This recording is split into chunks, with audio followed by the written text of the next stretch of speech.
Two overheard conversations led to both the best and worst times of my life. I know it sounds confusing, but isn't that life? I shouldn't even have been there.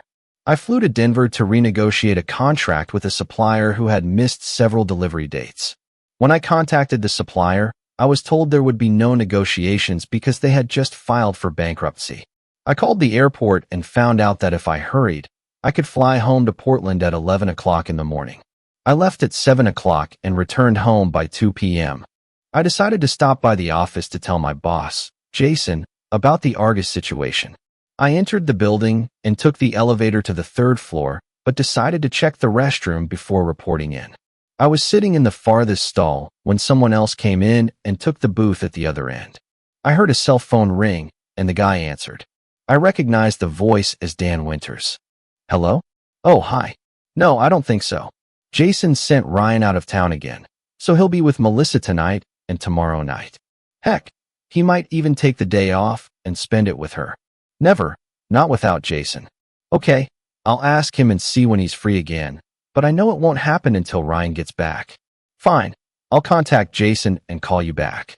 I heard Dan flush the toilet, wash his hands, and leave the room. I sat frozen, processing what I had just heard. My boss Jason had sent me out of town, and now Jason was going to spend time with my wife Melissa while I was gone. Judging by Dan's tone, this wasn't the first time this had happened. There was something else to consider. Dan had no way of not noticing that my stall was occupied, but he still maintained a normal conversation at a normal volume. To me, this meant it didn't matter whether I heard what he was saying, perhaps because it was common knowledge anyway. It could have been said out loud because good old Ryan wasn't around to hear it. Ryan, poor fellow, was in Denver. I decided I wasn't going to confront Jason. I left the building and headed home, not bothering to call Melissa on the way. I thought about our marriage and our relationship as I drove. I met Melissa during my senior year at the University of Oregon. It was love at first sight on my part, but not on hers. In fact, it took me at least a dozen attempts before she agreed to go on a date with me. Once we started dating, Melissa continued to see other people, and I only managed to see her 2 or 3 times a month. She told me she wasn't going to be in a relationship with anyone until she was sure she was ready to settle down, and then she would narrow her search down to those who really interested her. I was tired of being one of many, and although I wanted her, I decided to give up and stop calling her. She took her place on the long list of things I really wanted but never got. About a month before graduation, I was sitting in one of the off-campus cafes when Melissa came in, saw me, came over, and asked if she could join me. I said yes, and she sat down. How are you doing? She asked. I'm fine, I replied. Why did you stop calling me? I'm tired of standing in line, Melissa. You can't win a girl's heart that way, Ryan. I don't see it that way. For me, it was chasing something that didn't want to be caught. I told you I would eventually narrow down the search, Ryan. Yes, you said that, but you didn't say it would happen anytime soon. And there's a limit to how much time I'm going to spend on what could be a losing proposition. It's not very romantic for a man to feel that way. I didn't get much help from you, Melissa. I was just one of many, and you treated me the same as the others. You were on my short list, but I'm still on a list. I'm at a point in my life where I need something permanent. I'll be leaving here in a little over 3 weeks, and I don't know where I'm going yet. I have offers from both coasts, and I haven't decided where I'll go, but I probably won't be here long. Even if I was on your short list, when you've finished deciding, there wouldn't be enough time left for me to create the relationship I want. Sorry, Melissa. She got up and left. I also had a short list. These were the job offers I received after submitting my resume and going through interviews. I settled on one in Seattle and started a new job a week after graduating. I spent the first 2 weeks getting comfortable with work, getting to know colleagues, and settling into my apartment. There were half a dozen single women where I worked, and when they found out I was new to the area, a couple of them offered to show me around. I accepted their offer and went out with them from time to time. There was no spark between any of them and me, and our relationships were more like good friends. That gradually faded. I did meet one woman who lived in my apartment complex, and while there was no spark between us either, Kelly was open to a friends with benefits relationship, and that's what I settled on. I stopped looking. 8 months passed, and then my company bought out another company. Work was often duplicated, and many of the acquired company's employees were laid off or transferred to other jobs. Then one day, I heard a familiar voice behind me. "Hello, stranger." I turned around and saw Melissa smiling at me. Anyway, Melissa and I started dating, and after about 6 months, Melissa told me that she was looking for another job. When I asked why, she replied, "Read the company policies and procedures manual, Ryan. It clearly states that family members cannot work in the same department." This was my first indication that Melissa's short list consisted of just one name. She was able to negotiate a transfer to another department, and 3 months later, we got married. The next 5 years were wonderful. We decided not to have children until we had time to travel and enjoy life, which is what we did. When I got home from Denver, I parked a block away and walked to the house. My plan was to break in, find a good hiding place, and then catch Jason and Melissa in the act. If I caught them, I would confront him and throw Melissa out, then get myself a damn good lawyer. But it wasn't possible to catch the traitors, at least not then. Melissa must have left work early because her car was already in the garage. I entered through the back door and quietly opened the door leading from the garage into the house. I was hoping that maybe Melissa would be in the shower, preparing herself for her lover, which would give me a chance to sneak in and hide. But Melissa was in the kitchen, talking on the phone. Through the slightly open door, I overheard my second one-way phone conversation of the day. "When will you finally understand that when I say no, I mean no, Jason? I don't believe you. You lied to me the first time, and you'll do the same again. It's bad enough that you make me cheat on Ryan, but I won't do it while talking to him on the phone. No, you can come after he calls me in the evening, and not a minute earlier. Fine, I'll call you as soon as I hear from him." I quietly closed the door and returned to my car. Even though part of me still said, "No, this must be some kind of mistake. She wouldn't do that to me." After what I just heard from her own lips, there wasn't a single drop of doubt left in me. One thing I knew for sure. If Melissa wasn't going to call Jason until she talked to me, she wouldn't call Jason that night. I stopped at a gas station phone booth and looked at the yellow pages. It took me 9 phone calls before I found a detective agency that still employed a private investigator and was willing to meet with me on such short notice. It took a lot of effort to get them to do what I wanted, but in the morning, 10 minutes after Melissa left for work, the person from the agency was busy setting up audio and video surveillance in the house. An hour after he left, I called Jason on his cell phone and told him that I might have to stay in Denver a day longer than planned. I told him that it looked like Argus was closing its doors for good, and that I would hear about it in a day or so. Then I called Melissa at work. I called 4 times and got a busy signal each time. I said, "I don't know why you couldn't reach me, dear. Last night, I didn't answer the phone at all. I was even waiting for your call. Doesn't matter. I just needed to hear your voice and tell you that I love you. I love you too, baby. Hurry home, okay? Looks like I'll be here until the day after tomorrow. If you need to call me, do it on my mobile, as I may be staying late in meetings trying to sort out problems with Argus. Since I'm talking to you now, I won't call again tonight. I'll call you tomorrow when I know more about when I can leave." After that, I tried to stay away from prying eyes so that no one could tell Melissa or Jason that I was in the area. I parked the rental car down the street. When Melissa arrived home at 5:45 p.m., Jason's Escalade pulled into the driveway 20 minutes later. He didn't knock on the door or ring the bell. He just opened it and went inside. This angered me almost as much as the fact that he was sleeping with my wife. As soon as the door closed behind him, I started the engine and drove away.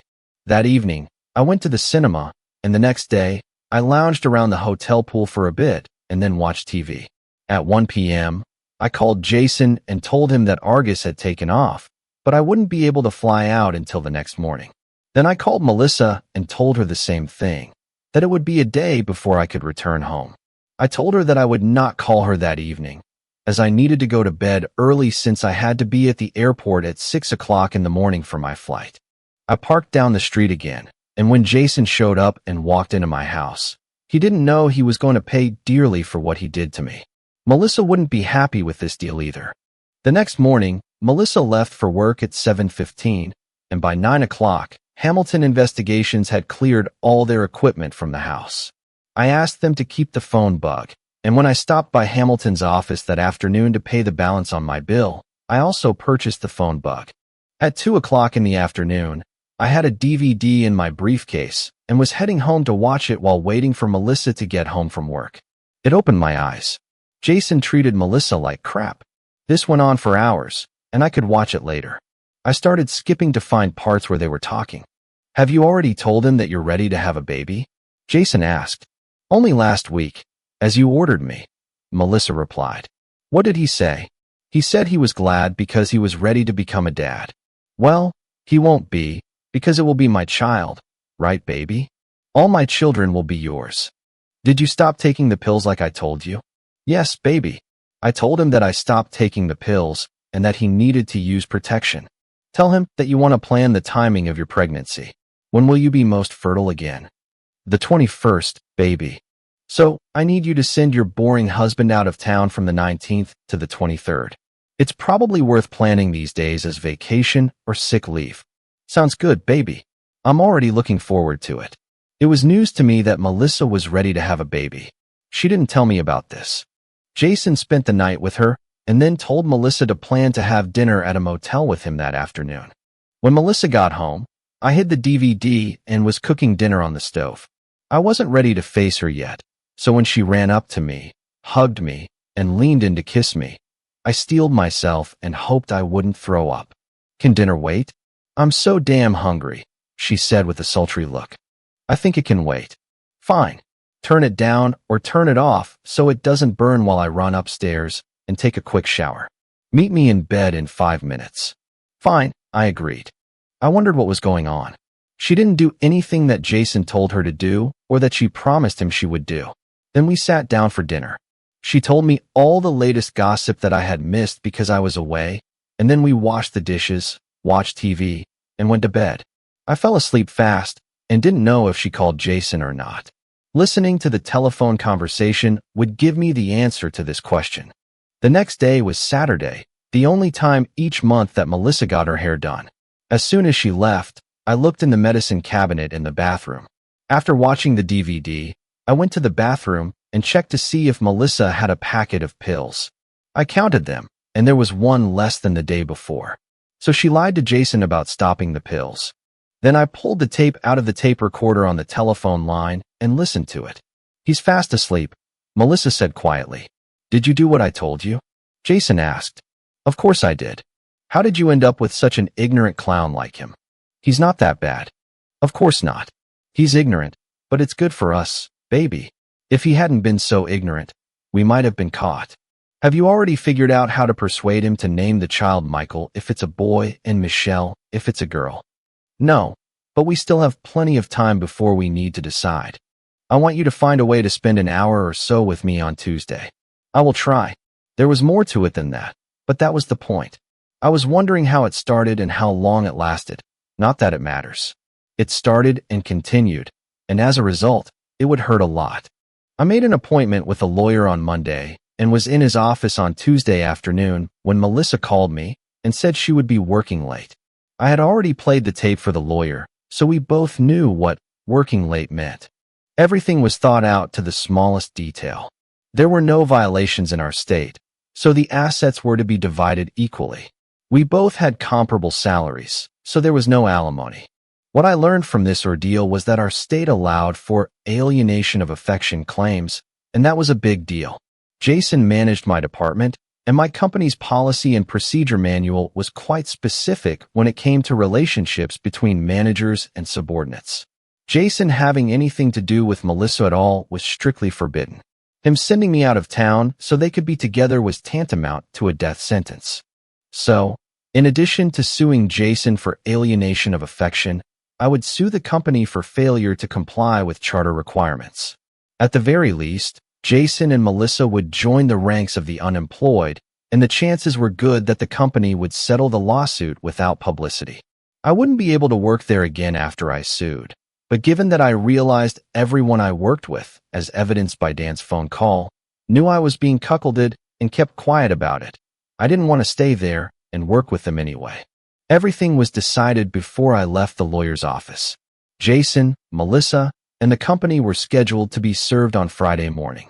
The company had to be served first, represented by Nancy Bishop, the HR manager, then Jason, and finally Melissa. This was done with the expectation that Nancy would immediately call Jason and talk to him. When the process server arrived at his desk, Jason would know who this guy was and what would happen to him. As soon as he hung up, the time was set for 11 o'clock in the morning. Since every Friday at noon, I met Melissa for lunch. This way, I could save a few dollars by not buying food for this cheater. When I left the office, I saw a woman sitting in the reception area. Our eyes met, and she nervously smiled at me and looked away. She seemed familiar, but I couldn't remember where I had seen her. These things happen, and I knew it would linger in the back of my mind and bother me until I could remember. That evening, my kiss with Melissa tasted like toothpaste. She actually got up and called Jason after I fell asleep. The next day, I checked the recording on the voice recorder, and it was almost a repeat of the last call I listened to. She told him that she did all the things he told her to do, but she actually didn't. They discussed what they would do on my next trip and talked about Melissa sneaking out to meet him on Saturday or Sunday. They didn't know it, but they had no reason to hide after Friday. I had no idea what was going on with Melissa. Our lovemaking had not changed, and there were no signs that she was unhappy with me. The love and affection seemed to be there. So what was she doing with Jason, and why did she lie to him so much about what she did on his instructions? Well, he wasn't married, so she could have moved in with him after a rude awakening on Friday. On Friday at 9 o'clock in the morning, I told Jason that I had an appointment with the doctor at 10 o'clock, and, depending on the outcome, I might not be back. It's a pity I wasn't there where I could have seen him when the documents were submitted to him. The guy delivering the papers worked for the lawyer and was tasked with handing the papers to Jason and saying, "The ignoramus asked me to tell you that he wishes you a good day." But I needed to stop by the house and pack all of Melissa's things when she rushed home after being served. I left at 10 o'clock, came home, and started packing Melissa's things, moving them into the garage. I was about a third of the way through when my cell phone rang. I looked at my watch and saw that it was 10 minutes to 12 o'clock. It was Melissa who called. I smiled and sent that call and a dozen others to voicemail. Then my home phone rang, and I picked up the receiver. "Hello, Ryan? What are you doing at home? And what do these divorce papers mean? And what the hell is all this nonsense about adultery?" "Well, first of all, what you did with Jason was adultery, and because of what you did with Jason, I am divorcing you. As for what I'm doing here at home, I'm collecting your things and moving them to the garage, where they'll be when you come to get them. Just wait, Ryan. Don't do anything until I arrive. We need to talk. Honey, it's not what you think. I'm leaving right now and heading straight home. I love you, Ryan. Do not doubt it. Don't even doubt it." She hung up before I could tell her not to worry because it would be a waste of time. I went into the office and grabbed a copy of the DVD, put it in the player, turned on the TV, and then went back to work packing Melissa's things. I heard her enter the house and run up the stairs. She rushed towards me and tried to hug me, but I pushed her away. I took her hand, led her to the sofa, sat her down on it, and then went to the player and pressed the play button. "Sit here and watch until it's all over, and then I'll listen to what you have to say. But I warn you in advance that you'll only be wasting your time." 5 minutes later, she came into the bedroom, but before she could say a word, I said, "I told you to watch it until it ends, and then I'll listen. You still have 40 minutes left. Be grateful that I only made you watch the highlights and not the long hours I had to watch. I don't need to watch this. I was there. I know what happened. Then why are you here, wasting my time? Because it's not what you think, and I have to let you know that. Am I a fool? Was all this done with special effects? No need for sarcasm, Ryan. I mean, it has nothing to do with you or us. I love you, Ryan, and I always have. Jason was never supposed to be, but he was, and I ended up liking what I got from him, so I kept seeing him. I don't love him, Ryan, and to tell you the truth, most of the time, I don't even really like him. He was never a threat to you, Ryan. I am yours and will always be yours." I laughed at this and then said, "How can something happen that shouldn't happen and then continue to happen? I met Jason probably half a dozen times after I first got here and before you and I started dating. I drank a lot at the company's last Christmas party, remember? You laughed at the way I was acting, and I felt good and had a great time. I danced with everyone in the department, and when Jason's turn came, he kissed me. There was nothing special about it. Almost all the guys there did the same thing. I was in a great mood, so I moved away from him a little, and then he walked me back to our table. About half an hour later, I got up to go to the toilet. When I came out and was heading back to our table, the door opened, a hand grabbed me by the elbow, and pulled me into a dark room. I thought it was you. He recorded what happened between us on his mobile phone. I realized that you might hear about this and not believe me.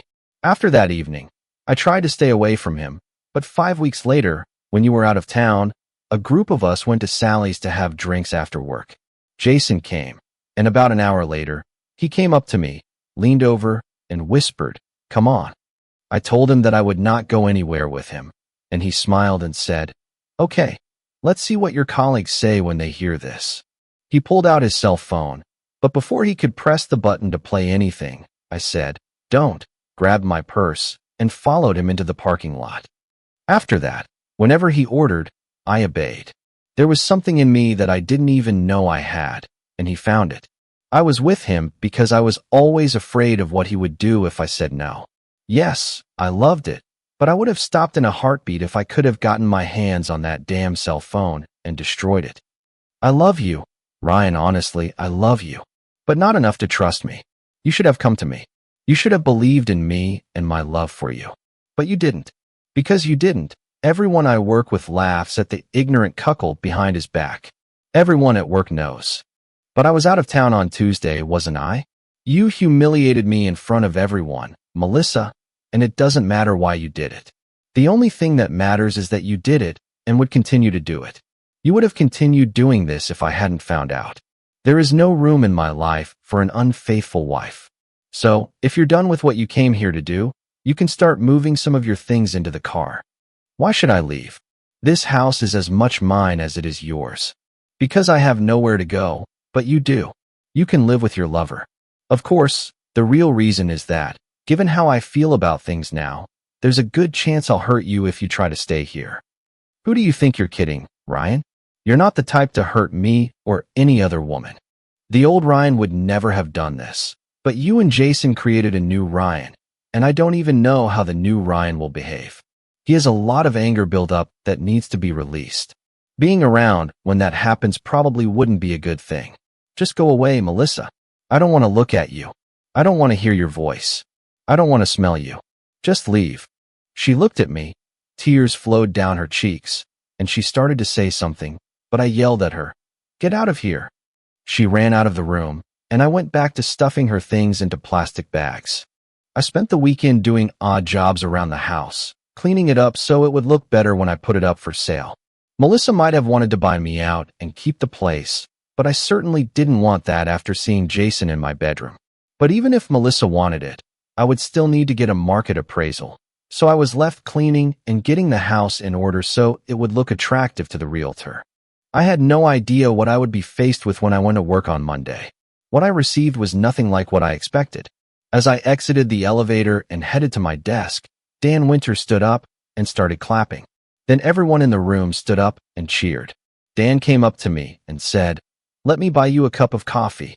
He led me into the break room, and we got coffee and sat at a table. Shelby Gossett came over and joined us. Shelby looked at Dan. He nodded, and Shelby said, "We were chosen to apologize for the team." Apologize for what? For keeping silent about what happened between Jason and Melissa.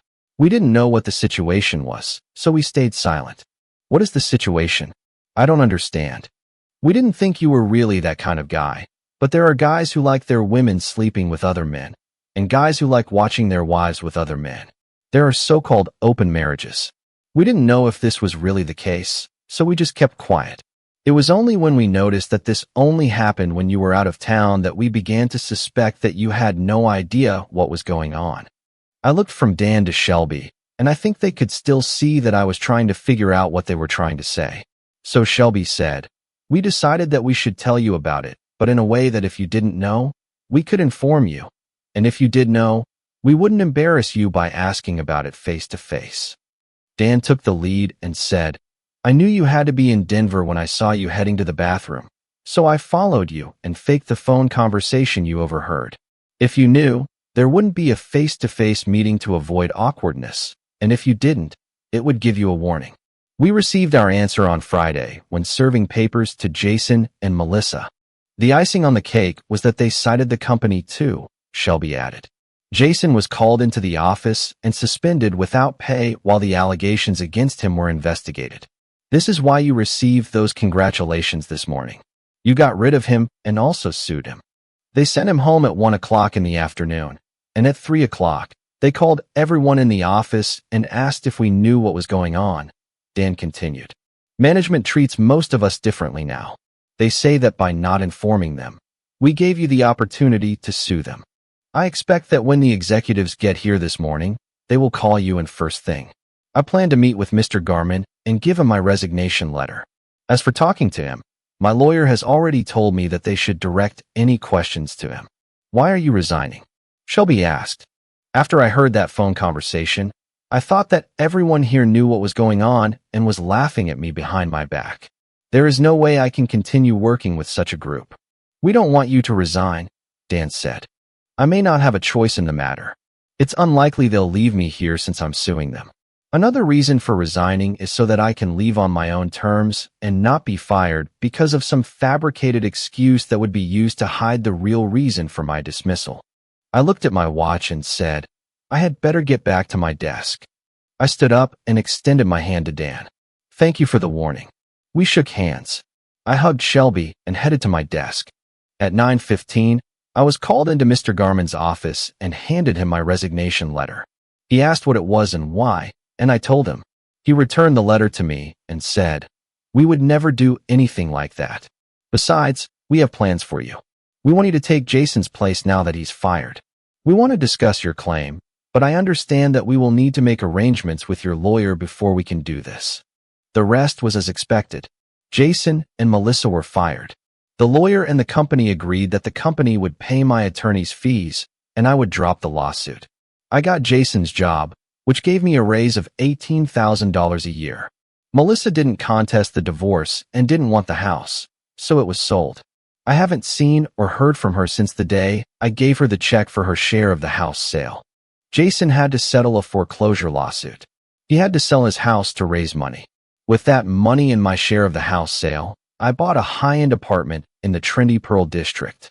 One day, Jason answered a knock at his apartment door and was punched in the face by a man in a ski mask. A neighbor returning home that evening found him curled up in a ball and called 911.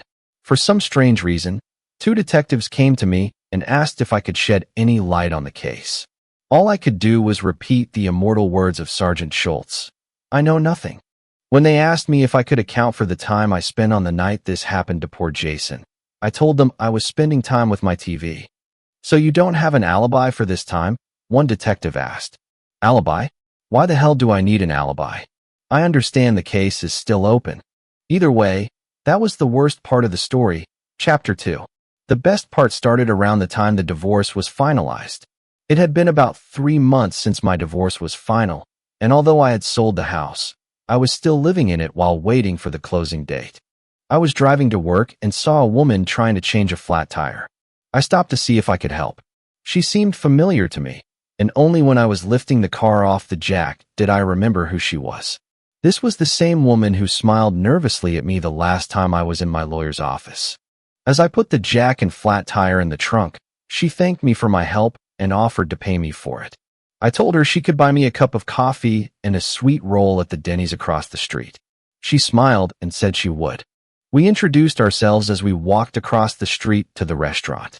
Her name was Alexandra. When we sat down, she said, I have a feeling that I know you from somewhere. I chuckled and said, That's the feeling I got when I saw you in my lawyer's office. Exactly. That's where I saw you.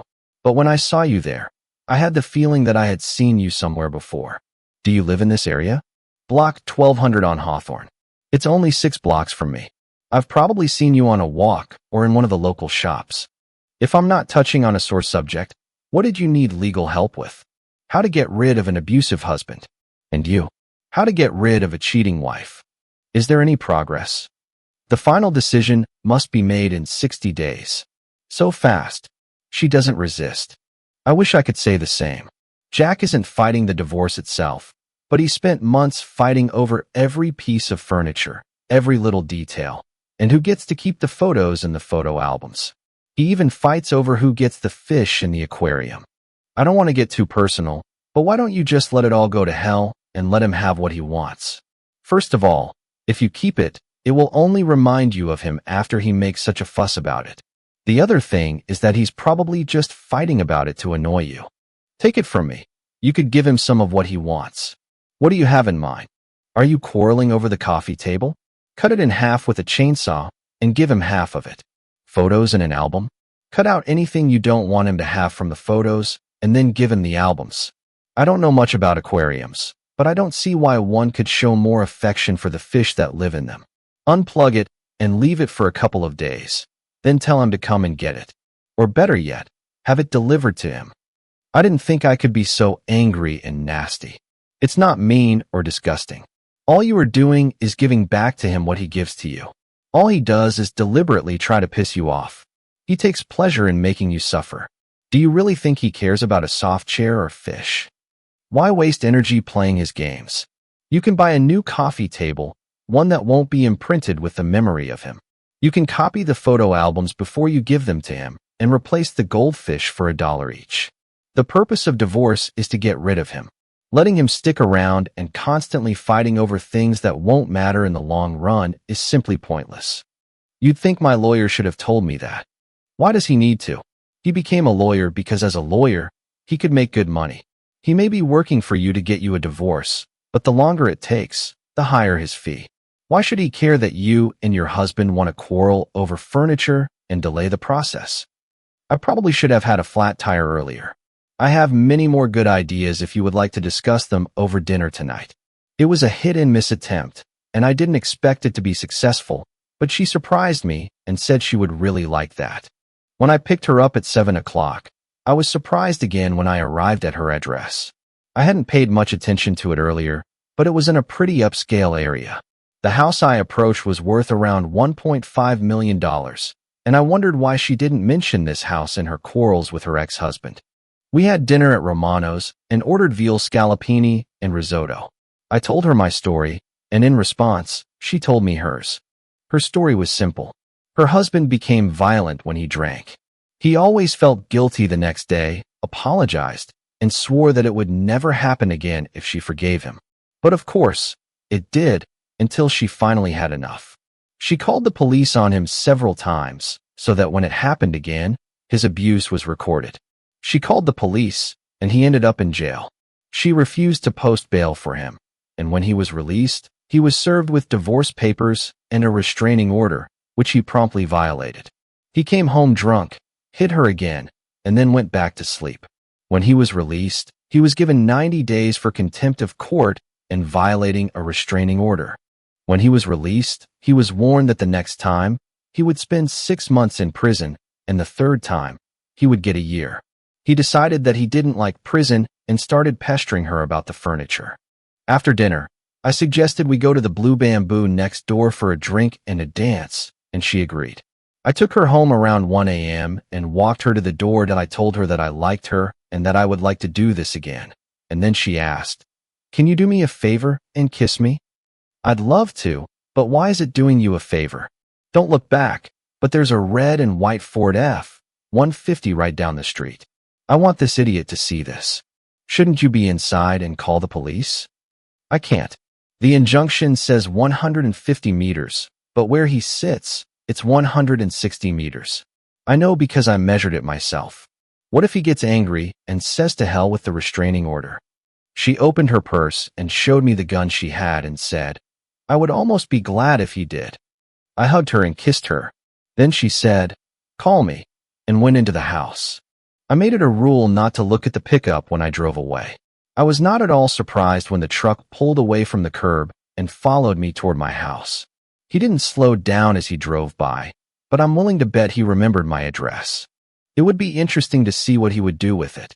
Over the next 2 weeks, I met with Alexandra 3 times and learned a little more about her. She owned her house outright, and it belonged to her before she married Jack, so he had no rights to it.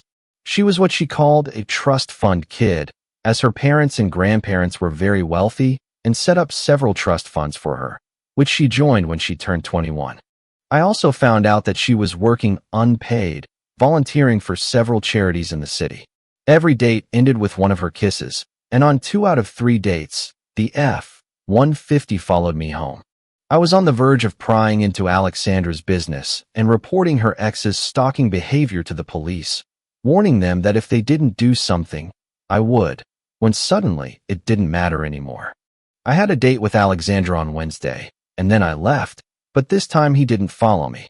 I didn't attach much importance to this, believing that by that time, he already knew who I was and where I lived.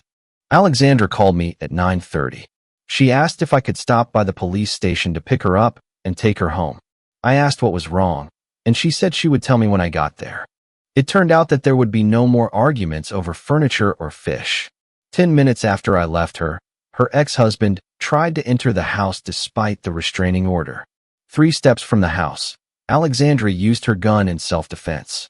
She called her lawyer while waiting for the police to respond and spent much of the evening at the station discussing her story with detectives.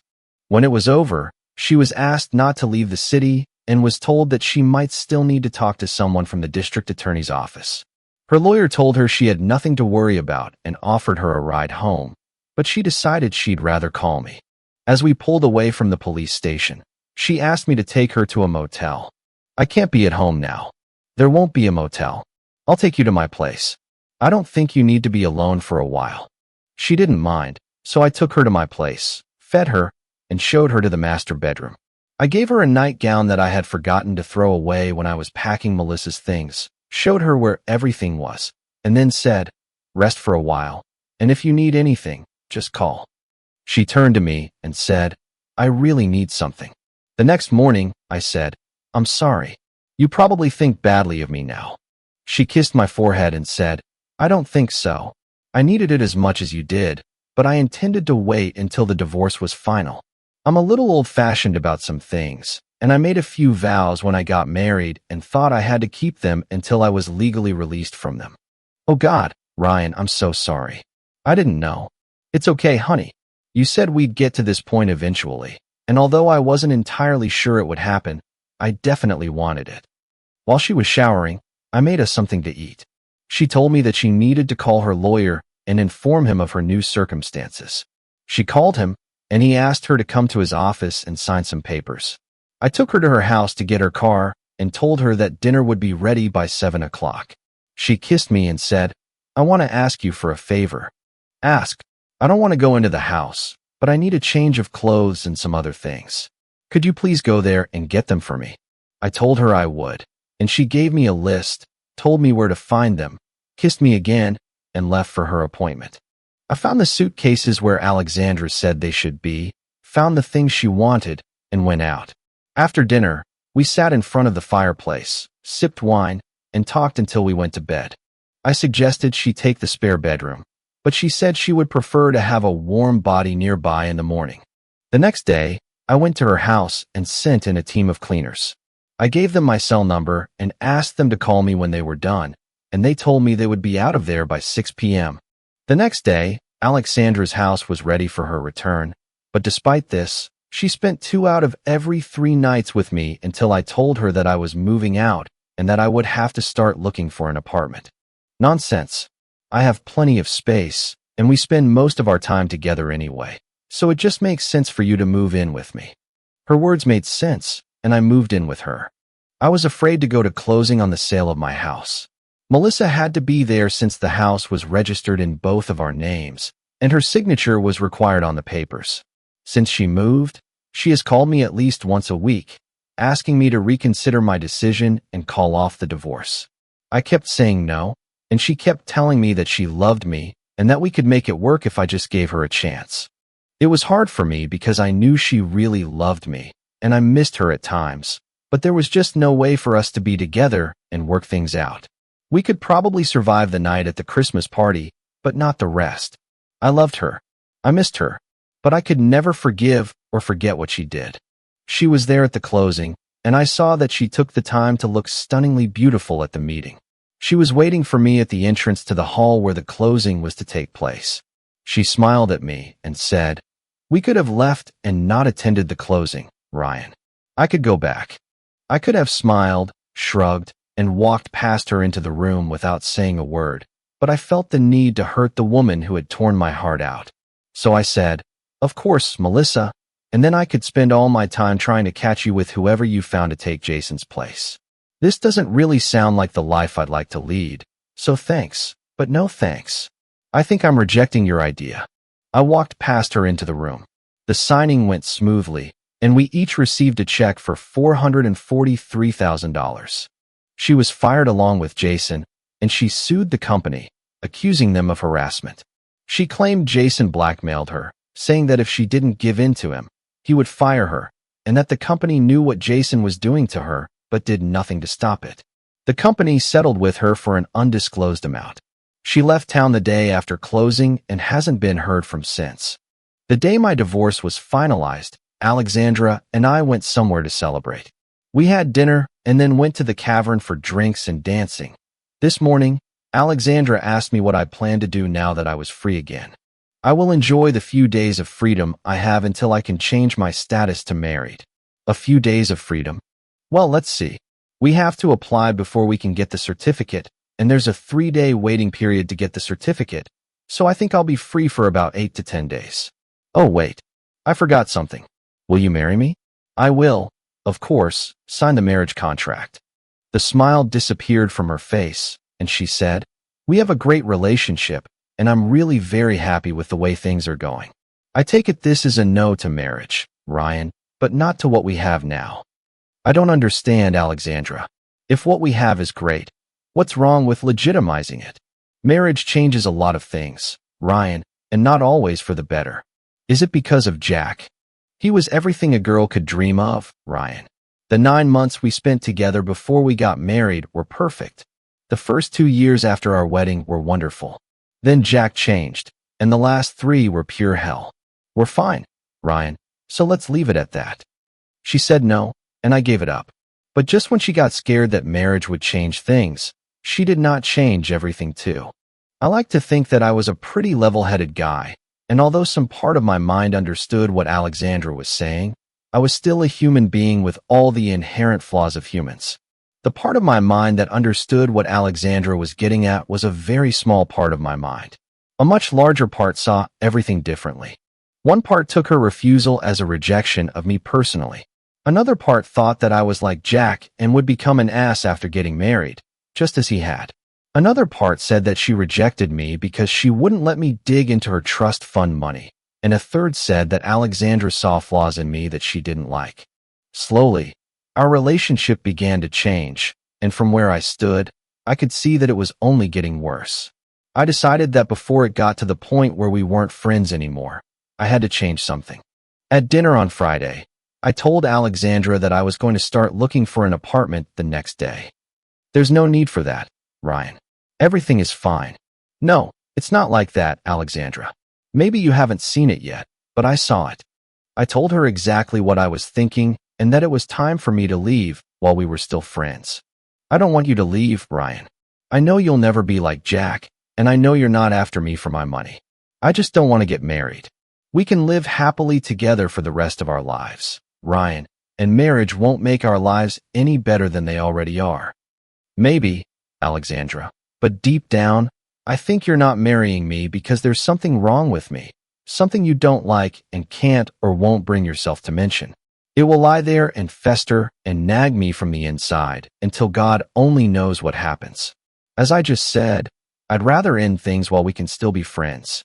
She looked at me for almost a minute and then said, "You're forcing me to do something I hoped I would never have to do. I'll tell you the reason why I can't marry you. Go to the living room and sit on the sofa, and I'll be there in a minute." Why? I mean, why do you need to show me anything? Just go and sit down. In a minute, everything will become clear. I went out and sat on the couch, and a couple of minutes later, Alexandra came into the room with a travel suitcase. I never told you what turned Jack into a violent drunk. When I said I know you would never be like Jack, I meant it in terms of believing that you would never be a violent person. But I truly believe that you would feel the same way about me. Disgusted, just like Jack did. She took half a dozen video cassettes from her travel bag, turned on the TV, and inserted one of them into the player. Before I show you this, I have to tell you a little story.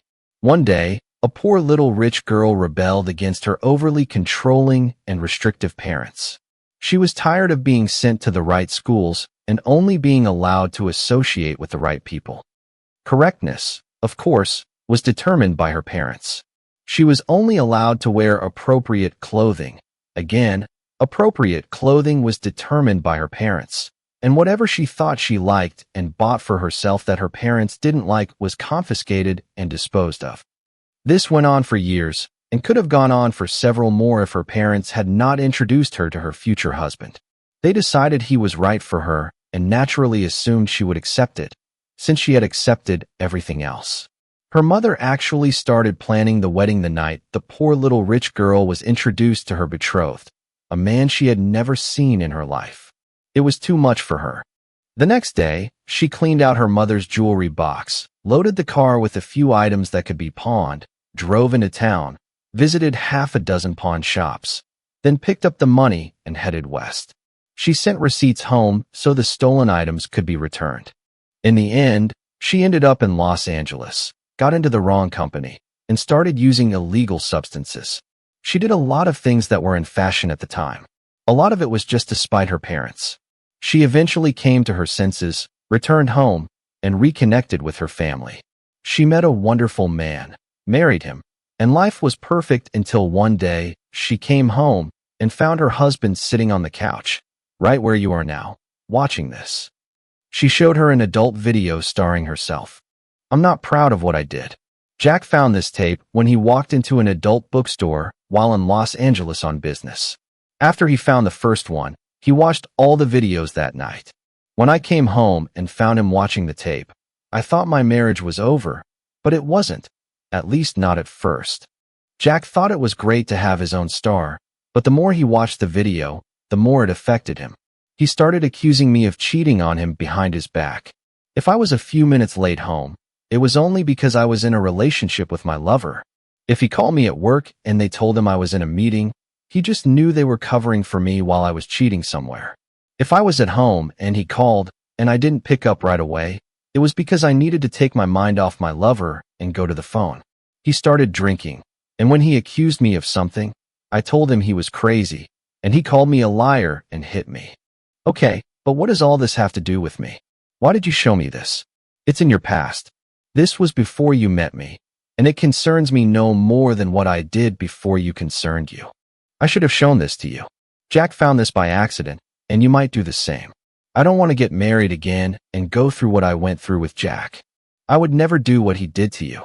Maybe not about physical violence, but what about distrust? What will you start thinking about when I have to stay late at work and leave town for seminars and conferences? What about parties and social events? I am an attractive woman and attract the attention of men. How soon will you start thinking that maybe I'm sneaking off to meet one, two, or three of them? How long before you start thinking that because I always want more, I'm trying to get it? That will never happen because I know you, Alexandra, and you are not that kind of woman. I know that if I trust you, it will not be in vain. You say that now, Ryan, but don't forget that Jack was once the ideal person for me, and then he changed. You are perfect now, but what you know now can and probably will change you too. If you change and we don't get married, we might just break up. I just looked at her and shrugged. Thank you for being frank with me about this, but it doesn't change anything. If anything, this just adds another reason to the list of reasons why I need to find my own place. Another reason. Yes, Alexandra. In addition to the ones I have already mentioned, we can also add lack of trust to this list. You don't want to marry me because you don't trust me, and I can't live with someone who doesn't trust me. Damn it, Ryan, I don't want you to move. Maybe, Alexandra, but I think it's better this way. I found a 3-bedroom apartment I liked, bought it, and moved in. I turned one of the bedrooms into an office and made myself comfortable. I kept in touch with Alexandra, and we met a couple of times a week. The dates usually ended in her bedroom or mine. I think Alexandra found another guy because she started turning me down when I called and asked her out, So after a couple of weeks, I stopped calling. The condo had a pool and a gym, and I started spending time in both. There were also quite a few single women living in the complex, and I met a few of them while visiting the pool and gym. I dated a lot of people, but there was no spark between us, so for the most part, we were just friendly neighbors. I met Caroline at the gym one morning, asked her out, and we hooked up a couple of times. Again, there was no spark between us that would lead to a long-term relationship, but we liked each other, so we ended up meeting 2 or 3 times a week. This could have gone on for years if I hadn't come home one evening to find Alexandra sitting on the steps of my porch. I invited her to come in, and sitting her down on the sofa, asked if she would like something to drink, to which she replied, "White wine, if you have any." I brought her a glass and asked how she was feeling. "Unhappy since you left. Everything has gone wrong for me." "It couldn't be that bad. You know you stopped seeing me?" "Yes. And it was a stupid step on my part. Since you were no longer my steady partner, I decided that I needed to date others to see if I could find someone to take your place. I didn't feel like I could do this if I was even partially attached to you. Since then, Ryan, I've dated a dozen or so guys, and I've come to the conclusion that you simply can't be replaced. I'm here today to beg you to take me back." "With a dozen or so guys?" "Yes, Ryan, a lot of men. You know my nature, so I know what you're thinking, and you're right." She opened her purse, took out a piece of paper, and handed it to me. I did this when I finally accepted that I would have to crawl here and beg. I looked at the paper and saw that it was a certificate stating that Alexandra had been tested and did not have any medical conditions. I returned the certificate to her and said, "It's somehow awkward, but I guess I'll have to take it from you. Does this mean you will take me back?" "I don't know, Alexandra. If I take you back, you mean going back to what we had?" "I don't think so. Set any conditions you want, Ryan, and I will accept them. I just want you to come back. Tonight, I'm picking Alexandra up from one of her fundraisers, and we're going out for dinner, drinks, and dancing to celebrate our 5th wedding anniversary." As I drove to pick her up, I thought about the last 5 years and some of the things Alexandra had been worried about. I didn't become Jack. I don't doubt her when she says she has to stay late at work, and I know she behaves well when she's out of town. I will never say this out loud, and will not even allow her to suspect that such a thought has ever crossed my mind. But there are times when I almost wish that she would stray just once or twice and relieve the tension from me.